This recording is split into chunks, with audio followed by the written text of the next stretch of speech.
अस्सलाम वालेकुम नाज़रीन, जी मैं हूँ आपकी होस्ट रवीज़ा। आपको वेलकम करती हूँ प्रोग्राम नवा प्रोना में। जी आज मैं आपको प्रोग्राम नवा प्रोना में जिनसे मुलाकात करवाने जा रही हूँ वो हैं बहुत बड़े गुलकार, बहुत बड़े सिंगर, बहुत बड़ी शख्सियत और हमारे उस्ताद सजाद बरी साहब। जी अस्सलाम वालेकुम सजाद बरी साहब। वालेकुम अस्सलाम जी। जी क्या हाल है आपका? जी अल्लाह पाक का बड़ा एहसान है। आपका बहुत बहुत शुक्रिया जो आप हमारे प्रोग्राम नवा प्रोना में तशरीफ़ लाए। जी मैं भी शुक्रिया अदा करूँगा वाज टीवी वालों का कि उन्होंने मुझे आज मौका दिया कुछ कहने। जी बड़ी साहब, मुझे ये तो बताएं कि आपने गुलकारी कब से शुरू की? जी मुझे 30 साल हो गए गुलकारी शुरू किए हुए, और सबसे पहले मैंने रेडियो पाकिस्तान से अपने फ़नी कैरियर का आगाज़ किया, रावलपिंडी से। सबसे पहले मैंने शाह हुसैन सरकार का कलाम पढ़ा, रब्बा मेरे हाल दा महरम तू। तो बस फिर उसके बाद चल सो चल का सिलसिला चल पड़ा। तो अल्हम्दुलिल्लाह आज मुझे 30 साल हो गए इस फ़न में, फ़न की खिदमत करते हुए। जी बड़ी साहब, क्या पहले भी कोई आपके ख़ानदान में गुलकारी करता था? जी बिल्कुल, मेरे वालिद गिरामी मास्टर अख्तर हुसैन कवाल साहब, अल्लाह पाक उनके दर्जात बुलंद फरमाए, बहुत आला पाए के कवाल थे और बहुत खूबसूरत आवाज़ के मालिक थे। और उनको देख के मैं मुतासर हुआ कि मेरे वालिद साहब से बहुत बड़ी एज के लोग मेरे वालिद साहब का एहतराम करते थे। तो मुझे बड़ी खुशी होती थी। मैंने कहा ये भी होता है कि कितने बड़े बड़े आदमी हैं और मेरे वालिद साहब का एहतराम कर रहे हैं। तो फिर मुझे भी ये शौक़ पैदा हुआ, फिर मैं इस फील्ड में आ गया। तो अल्हम्दुलिल्लाह अल्लाह पाक ने मुझे बहुत इज़्ज़तों से नवाजा है। मैं खालिक़ कायनात का शुक्रिया अदा करता हूँ। जी बड़ी साहब, जो सबसे पहले आपने रेडियो पाकिस्तान में कलाम पढ़ा वो क्या आप हमें सुना सकते हैं? रब्बा मेरे हाल दा महरम तू, रब्बा मेरे हाल दा महरम तू, महरम तू। तूए ताना तूए बाणा, तूए ताना तूए बाणा, सब कुछ मेरा तू, सब कुछ मेरा तू। रब्बा मेरे हाल दा महरम तू, महरम तू। जी सजाद बड़ी साहब, आपके वालिद साहब क्या चाहते थे कि आप क्या बने? जी मेरे वालिद गिरामी का शौक़ था कि मैं टेलर मास्टर बनूं। तो अल्हम्दुलिल्लाह उनके हुक्म के मुताबिक फिर मैंने वो काम सीखा, और 16-17 साल की उम्र में मैं उस्ताद हो गया। मुझे उस्ताद जी कहना शुरू हो गए लोग। तो वालिद साहब ने मुझे ये लफ्ज़ कहे कि उस्ताद जी, तो मैंने कहा ये क्या कह रहे हैं आप मुझे? कहते हैं भाई मैंने आपसे कपड़े सिलवाए हैं और मुझे बहुत अच्छा लगा है, और वाकई आप मास्टर हो, आप उस्ताद हो। तो मुझे बड़ी खुशी हुई कि मेरे वालिद साहब खुश हुए। फिर इसी तरह और लोग जो मेरे फ़न के हवाले से थे, मौसीकी समझने वाले, सुनने वाले, इवन के ग़ुलाम अली साहब के भाई हमारे जो बहुत बड़े सिंगर हैं, लीजेंड उस्ताद हैं हमारे, ग़ुलाम अली साहब, उनके भाई का मैंने कुर्ता बनाया, आशिक हुसैन नाम है उनका। तो उन्होंने मुझे कहा कि भाई आप तो अपने काम के ग़ुलाम अली हो। तो इसी तरह एक मेहदी हसन साहब के शागिर्द थे, उन्होंने कपड़े सिलवाए और कहा कि भाई आप तो मेहदी हसन हो अपने काम के। फिर हमारे एक बहुत ही प्यारे मोहसिन दोस्त इस दुनिया से चले गए, शौकत मंजूर साहब, बहुत आला सिंगर, बहुत आला इंसान, शायर, म्यूज़िक डायरेक्टर, उस्ताद सलामत अली खान साहब के शागिर्द थे वो। तो उनके मैंने कपड़े बनाए।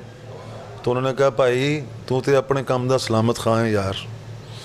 तो मुझे इस बात की बहुत खुशी हुई। फिर मैंने सोचा कि ये तो अब हो गया, अब मैं क्यों ना उनके पीछे जाऊं जिनका नाम मेरे नाम के साथ मुंसलिक किया जा रहा है।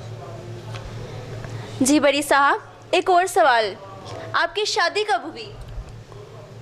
शादी कब हुई ये मुझे नहीं पता, हो गई और ख़त्म हो गई।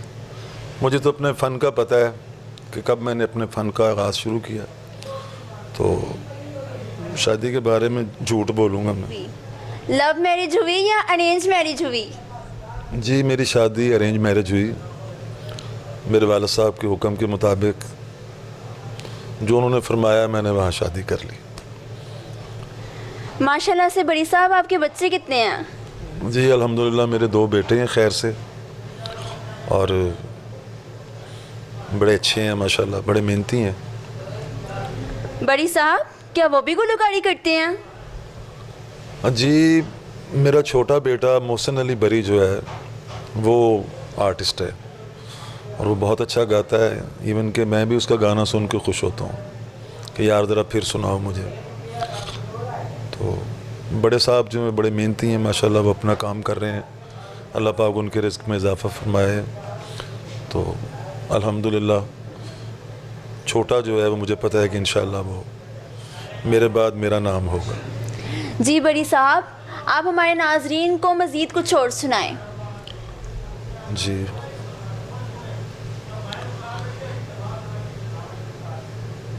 प्यार भरे 2 शर्मीले नैन, प्यार भरे 2 शर्मीले नैन, कोई जाने ना क्यों मुझसे शर्माए, ऐसे मुझे तड़पाए। प्यार भरे 2 शर्मीले नैन, दिल ये कहे गीत मैं तेरे गाऊं, तू ही सुने और मैं गाता जाऊं। तू जो रहे साथ मेरे, दुनिया को ठुकराऊं, तेरा जी बहलाऊं। प्यार भरे 2 शर्मीले नैन,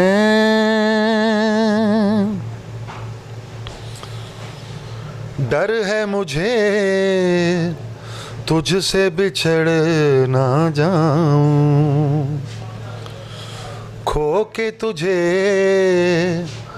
मिलने की राह न पाऊं। ऐसा न हो जब भी तेरा नाम लबों पर लाऊं, मैं आंसू बन जाऊं। प्यार भरे 2 शर्मीले नैन।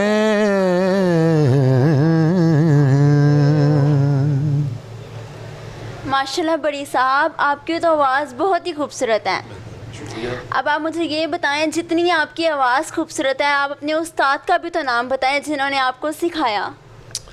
माशाल्लाह बड़ा अच्छा सवाल किया आपने। सबसे पहले तो मेरे उस्ताद मेरे वालिद साहब भी हैं, क्योंकि उन्हीं को देख के मैंने सीखा। मेरे चचा अरशद हुसैन अर्शी साहब और हमारे एक ताया जी थे तसद्दुक हुसैन, उनको देखा, उनको सुना और उनसे सीखा। और फिर बाद में मुझे गज़ल का शौक़ पैदा हुआ, तो मेरे रूहानी उस्ताद जो हैं गज़ल में वो मेहदी हसन साहब हैं। अल्लाह पाक उनके दर्जात बुलंद फरमाए। ऐसे लोग दुनिया में बहुत कम पैदा होते हैं, सुरीले खूबसूरत आवाज़ के मालिक। तो बस इसी तरह फिर बहुत सारे लोगों से सीखा, सुना, तो आज तक ये अमल जारी है। बड़ी साहब, मेहदी हसन तो आपके उस्ताद हैं, इसके अलावा आपको कौन कौन से गुलकार, सिंगर कौन से पसंद हैं? जी, पाकिस्तान की बात करें या इंडिया चले जाएं? चले फिर इंडिया ही सही। जी, इंडिया में मुझे सबसे पहले जिनको मैंने सुना वो मन्ना डे साहब थे। मन्ना डे जी बहुत अच्छे फ़नकार थे और क्लासिकल थे और बहुत खूबसूरत आवाज़ के मालिक थे। फिर उनके बाद रफ़ी साहब को सुना, वो अच्छे लगे। किशोर साहब को सुना, वो बहुत अच्छे लगे। और मुकेश साहब को सुना, लता जी को सुना, आशा भोसले मैं बहुत पसंद करता हूँ उन्हें। आशा भोसले जी बहुत अच्छा गाती हैं। तो इसी तरह और भी अच्छे अच्छे लोग हैं इंडिया में जिनको सुनने का मौका मिला। और बड़ी साहब, ये तो बताएं पाकिस्तान में से आपको कौन सा गुलकार ज़्यादा पसंद है? जी, सबसे पहले तो मेरे रूहानी उस्ताद मेहदी हसन साहब, जिनकी दुआ से मैं आज सज्जाद बरी हूँ। उसके बाद हमारे मुल्क के खूबसूरत गायक उस्ताद ग़ुलाम अली साहब और परवेज़ मेहदी साहब बहुत अच्छा गाते थे। तो फ़ैल नियाज़ी साहब बहुत अच्छा गाते थे। और मैडम नूर जहां जी का तो जवाब ही नहीं है, वो तो ऐसे लोग बहुत कम पैदा होते हैं दुनिया में। महनाज जी ने बहुत अच्छा गाया। गुलबहार बानो बहुत अच्छा गाती हैं और हुमैरा अरशद बहुत अच्छा गाती हैं। हुमैरा चन्ना बहुत अच्छा गाती हैं। तो बस इसी तरह जो आ रहे हैं लोग उनको सुन रहे हैं, जो अच्छा होता है उसको दाद भी देते हैं और दुआ भी करते हैं उसके लिए, क्योंकि ये फ़न जो है ये पूरा किसी में नहीं है, मुकम्मल कोई भी नहीं है इसमें।